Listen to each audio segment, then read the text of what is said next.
তামুলপুৰ জিলাৰ গুৰেশ্বৰ ৰাজচক্ৰৰ অন্তৰ্গত মহৰীপাৰা অঞ্চলৰ শ্ৰী শ্ৰী উত্তৰ বেতনা শংকৰদেৱ সত্ৰৰ আতিথ্যত 23, 24 আৰু 25 ডিচেম্বৰত তিনিদিনীয়া কাৰ্যসূচীৰে আয়োজন কৰা হৈছে সেতুবন্ধ অনুষ্ঠানৰ। সত্ৰাধিকাৰ প্ৰয়াত শ্ৰী শ্ৰী সুশীলদেৱ মহন্ত সমন্বয় ক্ষেত্ৰ টেঙাজাৰত আয়োজিত অসম সত্ৰ মহাসভাৰ অনুষ্ঠান সেতুবন্ধ 2022 উপলক্ষে কেইবাটাও বৰ্ণাঢ্য কাৰ্যসূচী গ্ৰহণ কৰা হৈছে। সম্পূৰ্ণ আধ্যাত্মিক পৰিৱেশৰ মাজেৰে আয়োজিত কাৰ্যসূচীসমূহ ভকত বৈষ্ণৱসকলে অতি উৎসাহেৰে অংশ লোৱা দেখা গৈছে। বিভিন্ন জাতি জনগোষ্ঠীৰ মাজত ঐক্যতাৰ সৃষ্টি কৰাৰ অসম সত্ৰ মহাসভাৰ যি লক্ষ্য উদ্দেশ্য তাক ফলৱৰ্তী কৰিবলৈ গুৰেশ্বৰ মহৰীপাৰাৰ দৰে জাতি জনগোষ্ঠীৰ সমন্বয়স্থলীত এই অনুষ্ঠান গ্ৰহণ কৰা হৈছে। তিনিদিনীয়া এই কাৰ্যসূচী মৰ্মে প্ৰতিদিনে নাম প্ৰসংগ, গুণমালা কীৰ্তন, অংকীয়া ভাওনা আদি আয়োজিত হৈছে। শনিবাৰে এই উপলক্ষে এখন সন্ত সমাৰোহৰ আয়োজন কৰা হৈছে। দেওবাৰে আয়োজিত হ'বলগীয়া মুকলি সভাত কেইবাজনো বিশিষ্ট ব্যক্তিৰ লগতে ৰাজ্যৰ মুখ্যমন্ত্ৰী ডক্টৰ হিমন্ত বিশ্ব শৰ্মা উপস্থিত থকাৰ কথা। আজি আমাৰ বৰ্মন কছাৰী জনগোষ্ঠীৰ এটা আমাৰ অতিকে ভাল লগা দিন, কাৰণ পুহৰ প্ৰতি বছৰে পুহ মাহৰ শনিবাৰে আমি বৰ্মন কছাৰী জনগোষ্ঠীয়ে আমাৰ ইষ্ট দেৱতা বুদ্ধামৃতাক পূজা কৰোঁ। গতিকে আমাৰ অসমৰ প্ৰতিখন বৰ্মন কছাৰী অধ্যুষিত গাঁৱত আজিৰ এই পূজা অনুষ্ঠিত হয়।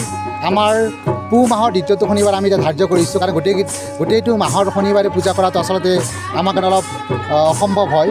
সেইকাৰণে আমি ছাত্ৰ সন্থাৰ তৰফৰ পৰা ৰাইজক অনুৰোধ জনাইছিলোঁ যে পুহ মাহৰ দ্বিতীয়টো শনিবাৰে আমাৰ পূজাটো অনুষ্ঠিত হওক। আৰু সেই অনুসৰি এতিয়া আমাৰ পুহ মাহৰ দ্বিতীয়টো শনিবাৰে আমাৰ অসমৰ প্ৰায় 13খন জিলাত আমাৰ বৰ্মন কছাৰী জনগোষ্ঠীৰ লোক আছে। তাতে সেই সকলো গাঁৱতে আজিৰ এই পূজা অনুষ্ঠিত হৈ আহিছে। গতিকে আজিও মই ছাত্ৰ সন্থাৰ সভাপতি হিচাপে আজি এই 3 নং দোৱান গাঁৱত উপস্থিত আছোঁ। আমাৰ আজি বুদ্ধামৃতাৰ পূজা আৰু সেই উপলক্ষে পূজাৰ লগতে ইয়াতে আমাৰ নাম কীৰ্তন হৈছে আৰু বিভিন্ন সাংস্কৃতিক অনুষ্ঠান আছে। গতিকে সেই অনুষ্ঠান পৰিদৰ্শন কৰাৰ কাৰণে মই ইয়াত উপস্থিত হৈছোঁ। আৰু আজিৰ এই পূজাৰ জৰিয়তে আমাৰ বুঢ়া গোঁসাই দেৱতাক আমি এটাই আশীৰ্বাদ বিচাৰিছোঁ, যাতে আমাৰ জনগোষ্ঠীৰ স্বকীয়া হিচাপে জীয়াই থাকিব পাৰে আৰু আমাৰ যি সমস্যা, এই সমস্যাৰ আজি অতি সোনকালে আমাৰ সমাধান হওক। আমাৰ বৰ্মন জনগোষ্ঠীৰ নিষ্পেষিত এই নিপীড়িত জনগোষ্ঠীৰ মুখত এটা হাঁহি বিৰিঙি উঠক, তাকে কামনা কৰিছোঁ। এই পূজাত তাৎপৰ্যটো কি? আচলতে আমাৰ প্ৰকৃতিক পূজা কৰা হয়। আমাৰ এই সেউৰা গছৰ তলত, মানে আগতে এইটো পূজা জংঘলত কৰা হৈছিলে, কিন্তু আজি আমি যিহেতু জংঘলত কৰিলে কোনো এটা তাতে আচলতে মহিলা মানুহ যোৱাও নিষেধ আছিলে।